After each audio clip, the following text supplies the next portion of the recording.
This is an optional video that I wanted to include just to talk about the difference of the ray trace workflow versus the rasterization workflow.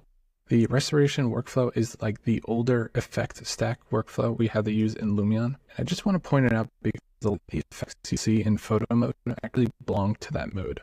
So, earlier when we're setting up our ray trace mode, notice how we only had a couple effects, right? If I were to do the rasterization workflow, I'd actually have like a dozen different effects. And let me show you what I mean.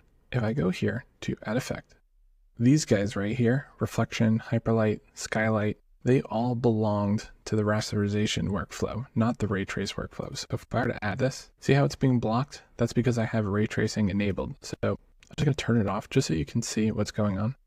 Turn that off. Okay. And this is it without any rendering effects, right? So if I were to go back here and start building it up, right? I would need to add hyperlight, and hyperlight helps control, the skylight here. Let me enable this so you can see what's going on. It's really, really subtle, but it adds some global illumination throughout the scene.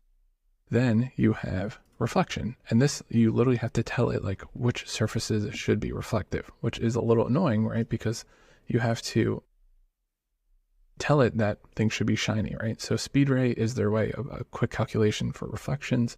Reflection planes, if I hit active planes and then start clicking surfaces, I have to tell it, oh, this glass should be super shiny. Like, give me super realistic reflections here. Same thing with the counter.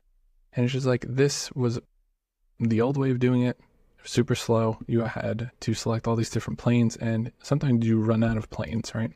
So it wasn't that great as a workflow. But the cool thing was you kind of had control over how long your renderings would take, because now you're saying, oh, use less effects to render faster, as opposed to now where it's kind of all based on your samples and your bounces, which, pros and cons for both. So then the next thing was skylight.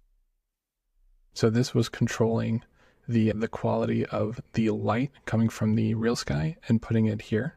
So like, you see how I'm like brightening things up. Let me click that. Okay, and I have to include this, and then I'd have to boost this. You can see there's like all these different settings, but like the realism still isn't there. It still feels kind of cartoony. That's why the ray trace engine is such a game changer. So my point is, this was the old way. If your GPU doesn't support ray tracing, then this is unfortunately the way you have to render. But if it does support ray tracing, use that. This method is outdated. I think at some point they'll probably remove it from the render engine. But anyways, that was my quick note for you guys.